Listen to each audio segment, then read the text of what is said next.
ఈరోజు జగన్మోహన్ రెడ్డి గారు కూడా ప్రజల సమస్యలు గాలికి వదిలేశారు. ఈరోజు ఆయన సమస్య అంతా కూడా ఆయనకి ప్రతిపక్ష పార్టీ హోదా, ప్రతిపక్ష నాయకుడి హోదా. మరి ఒక్కసారి గతంలో ఆయన ముఖ్యమంత్రిగా ఉండగా చంద్రబాబు నాయుడు గారిని ఉద్దేశించి అసెంబ్లీలో మాట్లాడిన విషయం కూడా ఒకసారి మనం గమనించాల్సిన అవసరం ఉంది.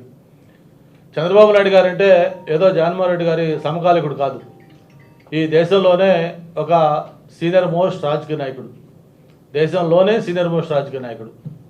అటువంటి సీనియర్ మోస్ట్ రాజకీయ నాయకుడు 3 సార్లు ముఖ్యమంత్రిగా, 2 సార్లు ప్రతిపక్ష నాయకుడిగా, దేశ రాజకీయాల్లో కీలక పాత్ర పోషించిన వ్యక్తిగా, వాళ్ళ నాన్న రాజశేఖర రెడ్డి గారికి సమకాలికుడిగా, మరి అంత అనుభవం ఉన్న వ్యక్తిని చంద్రబాబు నాయుడు గారిని అసెంబ్లీలో ఆయన మాట్లాడిన మాటలు కూడా మనం ఒకసారి గమనించాల్సిన అవసరం ఉంది. ఆ రోజు ఆయన స్వయంగా ముఖ్యమంత్రి హోదాలో చంద్రబాబు నాయుడు గారిని అన్నారు.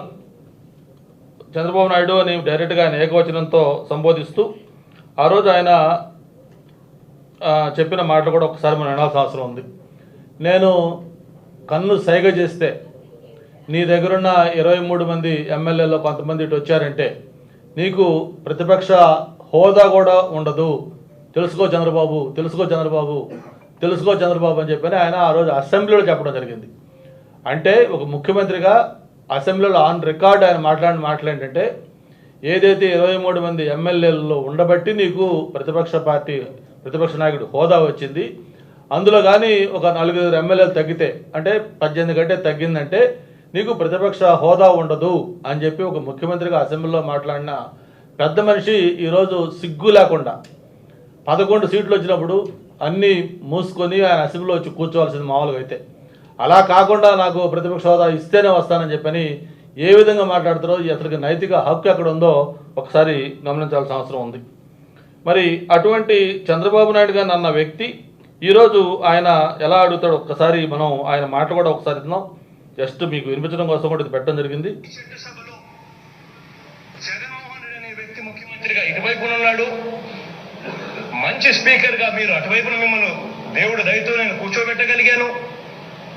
ఇక మనం ఎలా చేస్తాము అన్న దానికి మనం ఎగ్జాంపుల్ ఇస్తూ ఈ మొట్టమొదటి సమావేశంలో చెప్పా.